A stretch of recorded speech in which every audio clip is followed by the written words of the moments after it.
Hi, this is Lok Shekhar, and in this video, I'm going to give you quick book review of APG Abdul Kalam Wings of Fire and Autography with Arun Tiwari. If somebody asks which book would you make compulsory for reading, it's APG Abdul Kalam's Wings of Fire. ये मैं नहीं, ये India के बहुत बड़े journalist M B कमथ ने कहा है। इस बुक में एपीजे अब्दुल कलाम के लाइफ जर्नी को काफ़ी ब्यूटीफुली डिस्क्राइब किया गया है। इस बुक में बताया गया है कि कैसे एपीजे अब्दुल कलाम ने अपने लाइफ को स्क्रैच लेवल से स्टार्ट किया, then he became one of the best scientist and finally he became the president of India. ये बुक 4 सेक्शन में डिवाइडेड है: orientation, creation, propitiation, contemplation. First we move to the orientation section. इस section orientation में APJ Abdul Kalam के initial life phase के बारे में काफ़ी अच्छे से डिस्क्राइब किया गया है। इसमें बताया गया है कि कैसे उनका चाइल्डहुड रहा, वो उनका पेरेंटिंग कैसा था, उनका सराउंडिंग कैसा था, वो कैसे रहते थे, उनका एजुकेशन कैसा था। बेसिकली इसमें पूरी तरह से उनके पर्सनल लाइफ के बारे में बताया गया है और इन बिटवीन इसमें बहुत सारे ऐसे उनके चाइल्डहुड मेमोरीज़ हैं और स्टोरीज़ है जिसे पढ़ना बहुत ही दिलचस्प होगा। Now move to the next section and that is creation. इस सेक्शन में डॉक्टर एपीजे अब्दुल कलाम के प्रोफेशनल स्ट्रगल्स के बारे में बताया गया है और बताया गया है कि कैसे उन्होंने बहुत सारे बड़े बड़े मिशंस और मिसाइल जैसे कि अग्नि, पृथ्वी, आकाश, त्रिशूल, नाग और एसएलवी प्रोजेक्ट जैसे बहुत बड़े मिशंस को उन्होंने कैसे सक्सेसफुली कंप्लीट किया। और उन्होंने बहुत बड़े ऑर्गेनाइजेशन जैसे कि DRDL, DRDO, ISRO, NASA, R&D, इन सारे बड़े बड़े ऑर्गेनाइजेशन में उन्होंने अपना कंट्रीब्यूशन कैसे दिया।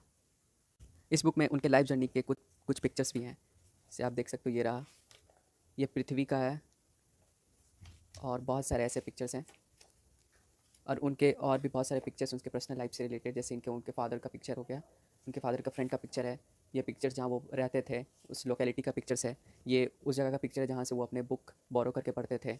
और भी बहुत सारे ऐसे उनके पिक्चर्स इस बुक में दिए गए हैं।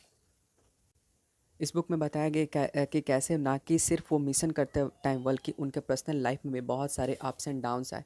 उन्होंने बहुत सारे फेल्यूर्स देखे, अनएक्सपेक्टेड हर्डल्स देखे, डिसअपॉइंटमेंट देखे, बट इतना कुछ होने के बावजूद भी उन्होंने पेशेंस रखा और ना कि सिर्फ उन्होंने इन सारे बड़े बड़े मिशन को सक्सेस किया बल्कि उन और साथ ही साथ उन्होंने अपने लाइफ को भी बहुत सक्सेसफुल रखा। इस बुक में उन्होंने बताया कि कैसे उन्होंने टीम वर्क करा, उन्हें पर्सनालिटी में कैसे चेंजेस लाई, लीडरशिप क्वालिटीज़ क्या होनी चाहिए, ऐसे बहुत सारे एस्पेक्ट्स उन्होंने बहुत ही अच्छे से बताया है।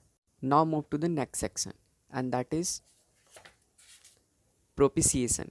इस सेक्शन में फर्दर प्रोजेक्ट्स के बारे में बताया गया है, जैसे नाग, आकाश और अग्नि, इन सारे प्रोजेक्ट्स और मिशंस का कैसा जर्नी रहा उसके बारे में बताया गया है। और फिर लॉन्च ऑफ IGMDP और REX इसके बारे में भी बताया गया है और इसमें बताया गया है कि कैसे इन सारे प्रोजेक्ट्स के करते टाइम बहुत सारे हर्डल्स आए, जैसे कि scarcity of design, financial supports नहीं था, नॉलेजेबल पीपल नहीं थे, लेकिन इन सब होने के बावजूद भी डॉक्टर एपीजे अब्दुल कलाम और उनके कलीग्स के डिटर्मिनेशन के कारण ये सब कुछ सक्सेस रहा।